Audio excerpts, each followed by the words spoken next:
You just changed your oil, the engine's running smooth, the dipstick's clean, and you think you're good for another 5,000 miles, right? What if I told you that right now, your brand new oil isn't protecting your engine yet, and in fact, it's actually vulnerable for the next 10 minutes? Yep, most drivers stop at the oil change, but they skip one critical step that mechanics secretly do every single time to ensure full oil circulation and maximum engine protection. Miss it, and you could be causing dry starts, premature wear, and micro scratches that slowly destroy your bearings and camshafts long before 100,000 miles. Today, I'll show you the post-oil change procedure that keeps your engine running like new straight from veteran mechanics, oil chemists, and engine teardown experts. Stay with me till the end, because the final step is the one 90% of drivers have never heard of, yet it's the most powerful. Section 1. Why fresh oil isn't fully protecting? Here's a shocking fact most people never realize. Brand new oil does not instantly coat your entire engine. When you pour new oil into the crankcase, it collects at the bottom of the oil pan, but the upper engine components like camshafts, valves, and lifters are still dry. They don't receive proper lubrication until oil pressure builds up and circulates through every passage and filter. This dry start window, even if it lasts just 5 to 10 seconds, is when up to 80% of engine wear occurs, according to research from Lubrizol Corporation and SAE International. And here's what happens in those seconds. The oil pump hasn't fully primed yet. The filter might be empty or filled with air pockets. Bearings and cam lobes experience friction metal to metal. That's why mechanics never start a car immediately after filling new oil.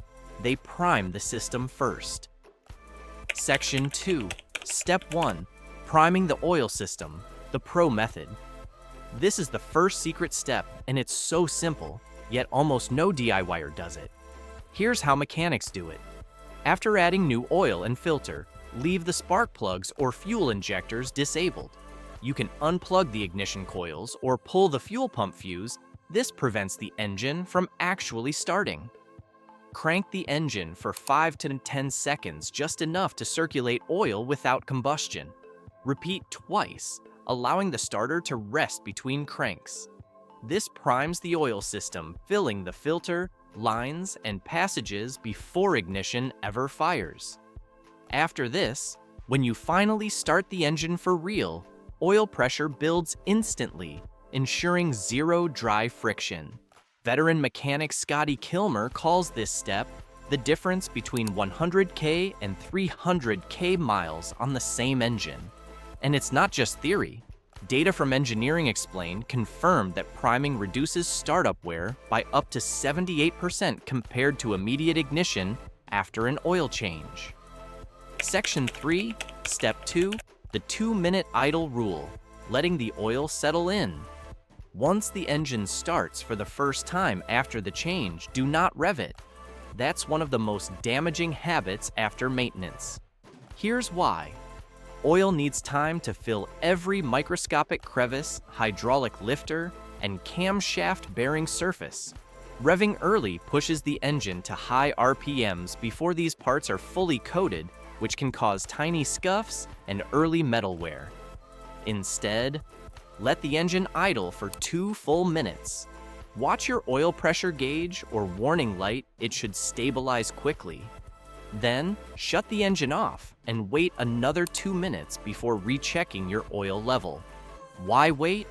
Because the filter and passages are now full, meaning the oil level in the pan will drop slightly. Topping up at this stage ensures you have the perfect fill, not too much, not too little. Overfilling can foam the oil. Underfilling can starve the pump. Getting it just right makes the difference between smooth operation and long-term wear. Section 4, Step 3, Filter Prefilling. Some mechanics pre-fill the oil filter before installation, and others say it's unnecessary. So, which is correct? If your filter mounts vertically, open end up, Yes, prefill it, pour oil halfway, let it soak the media, and rotate gently to release air bubbles. This helps your engine build pressure instantly on startup. If your filter mounts sideways or upside down, don't. You'll spill the oil and risk contamination. Instead, lightly oil the rubber gasket and install it dry. The priming crank from step 1 will handle the circulation. This technique is especially effective for older engines with less efficient oil pumps or high-mileage cars where clearances are wider. Fun fact: Mobil 1 engineers estimate that pre-filling and priming together can add tens of thousands of miles to an engine's life by reducing early bearing scuffing. Section 5. Step 4. The 5-minute drive cycle. The seat of the pants check. After you've primed and idled, it's time to go for a short, gentle drive, not to test the oil, but to let the system stabilize. Here's what to do. Drive for about 5 minutes at moderate speeds, 30-45 mph. Keep RPMs below 3,000 turn. Pay attention to the following: oil pressure gauge behavior, engine smoothness at idle and acceleration. Any ticking or knocking sounds should disappear within seconds. When you return, let the car sit for 10 minutes and check for leaks around the filter, drain plug, and filler cap. If dry, you're golden. This small post-change shakedown is what professional race teams do after every oil change, even during season practice runs. Why? Because it ensures the oil system is 100% sealed, circulated, and stable under light thermal load. Section 6, Step 5, the post-change inspection, the hidden clue about engine health. Here's where most DIYers stop, but pros go one step further. After your short drive, pull the dipstick and inspect your fresh oil. You're looking for 3 things: clarity, it should be clean and amber, not dark; consistency, smooth texture, no milky haze, which could mean coolant contamination; level stability, if the oil dropped more than 1/8 inch, your system had trapped air and it's now equalizing. Top up slightly if needed. Pro mechanics like Chris Fix and Eric the Car Guy use this moment as a baseline snapshot. They'll mark the dipstick with a small scratch or note the level digitally, then check again in 500 miles. If the level drops noticeably, it signals ring wear or leak down. If it darkens too fast, it suggests carbon or fuel dilution. This single check after every oil change helps diagnose problems early, often before any dashboard light ever appears. Section 7, the most overlooked step, resetting the ECU oil parameters. Every modern car tracks oil condition using algorithms based on temperature, RPM, and mileage. If you don't reset this counter after your oil change, the ECU will assume your oil is still old and it'll shorten your next interval artificially. On most cars, you can reset it manually. Turn ignition to on, navigate to oil life or maintenance menu. Hold OK or reset until it hits 100%. Some newer models require a scan tool reset, especially BMW, Mercedes, and GM vehicles. Failing to reset it means your maintenance reminders, adaptive timing, and even fuel trim calculations may behave incorrectly. It's like giving your car a new heart, but never telling its brain. Section 8, the pro secret, oil pressure bleed test. Here's something only master mechanics do after major oil changes or rebuilds. They check oil pressure bleed down after shutdown.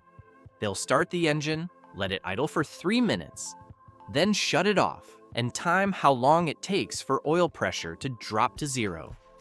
A healthy engine maintains some pressure for 10 to 20 seconds.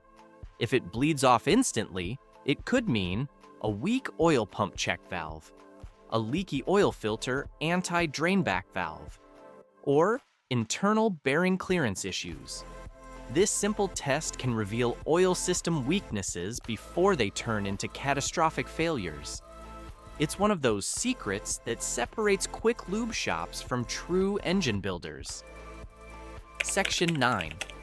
Bonus step, the post-change additive that actually works. Most additives are snake oil, but one molybdenum disulfide, MOS2, has decades of real research behind it. Liqui Moly, a German manufacturer used by BMW and Mercedes service centers, found that adding MOS2 during the first 100 miles after an oil change reduced metal-to-metal friction by up to 45%. That means cooler engine temps, smoother idle, and longer bearing life.